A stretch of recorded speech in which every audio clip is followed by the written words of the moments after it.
Assalamualaikum warahmatullahi wabarakatuh. Saya Anjani akan menjelaskan mengenai dasar teori dari review 3 jurnal sebelumnya. Yang pertama itu ada jurnal dengan judul meningkatkan keselamatan transportasi barang berbahaya dengan transportasi kereta api. Dalam perkembangan teknologi transportasi, pemecahan masalah teoritis dan penggunaan alat-alat praktis memainkan peran penting sekaligus meningkatkan proses transportasi yang aman dari barang berbahaya. Dokumen utama yang mengatur pengangkutan barang berbahaya dengan kereta api adalah Peraturan tentang Pengangkutan Internasional Barang Berbahaya dengan Kereta Api atau RID yang disesuaikan dan ditambah setiap 2 tahun. RID berlaku untuk pengangkutan barang berbahaya internasional dengan kereta api antara 44 negara penandatanganan RID yang ada di Eropa, Asia, dan Afrika Utara. Di negara anggota Uni Eropa, RID juga berlaku untuk transportasi nasional maupun internasional.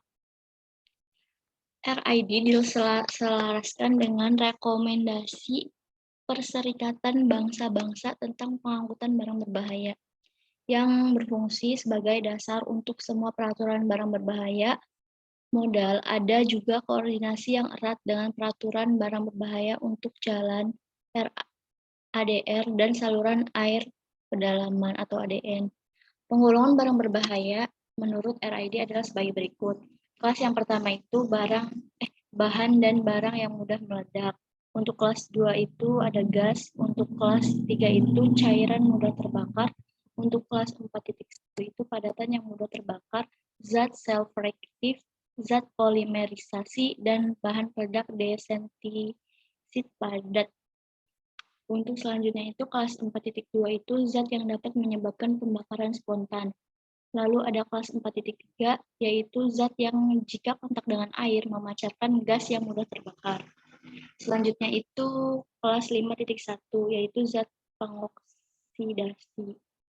Untuk kelas 5.2 itu zat peroksida organik.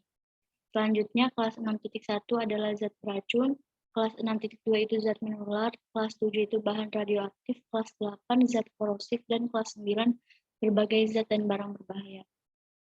Menurut Zhao DKK pernah menemukan bahwa 3 faktor yang paling berpengaruh dalam kecelakaan transportasi barang berbahaya adalah faktor manusia, kendaraan, dan fasilitas transportasi, dan pengepakan serta muatan berbahaya. Tetapi faktor-faktor ini lebih terkait dengan transportasi jalan. Selanjutnya itu jurnal ketiga dengan judul penetapan arus lalu lintas yang optimal untuk pengiriman yang direncanakan dalam transportasi barang berbahaya. Di Italia, Kementerian Transportasi Nasional dan Infrastruktur saat ini sedang mengusulkan ke perusahaan besar yang terlibat dalam transportasi Ditjen Perhubungan untuk menyatakan seluruh perjalanan harian, perencanaan, dan rute yang diharapkan dapat dicakup oleh truk mereka. Ini juga mungkin merupakan pendekatan yang menarik untuk mengalokasikan kembali perjalanan siang hari berdasarkan kepadatan dan jenis di sepanjang jalan. Untuk pemilihan rute yang tepat dapat digunakan pada pengiriman untuk mengurangi populasi dan resiko lingkungan. Tetapi pada sisi lain, rute paling sedikit untuk truk sering melewati perkotaan daerah, menempatkan banyak orang dalam bahaya. Jadi pemilihan rute merupakan proses utama untuk mengatasi dan menyelesaikan konflik antara populasi atau lingkungan, beresiko dan efisiensi, serta kinerja layanan transportasi dan pengiriman.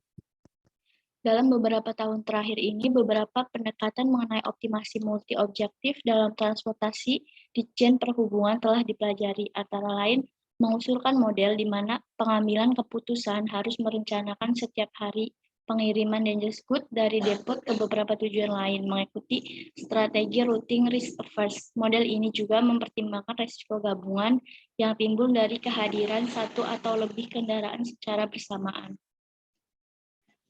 Untuk jurnal selanjutnya itu dengan judul Desain Terminal untuk Barang Berbahaya.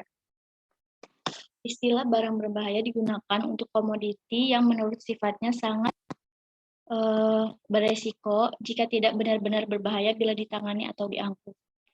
Di setiap area ada banyak proses dapat terjadi dengan cara yang unik dan saling bergantung untuk pengangkutan barang berbahaya.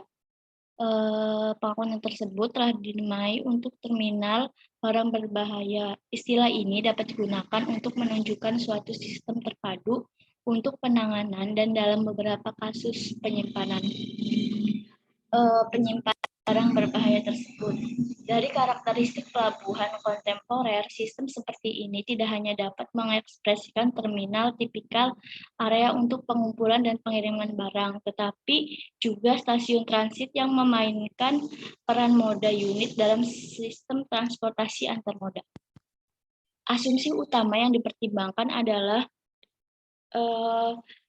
yang pertama itu ada distribusi barang di seluruh dunia, lalu fakta bahwa kondisi ekonomi menyebar dengan cepat dari satu tempat ke tempat lain, lalu selanjutnya itu hubungan langsung antara perkembangan industri dengan infrastruktur sarana transportasi, lalu yang terakhir ada peran terminal laut, terminal udara sebagai kontributor pembangunan ekonomi.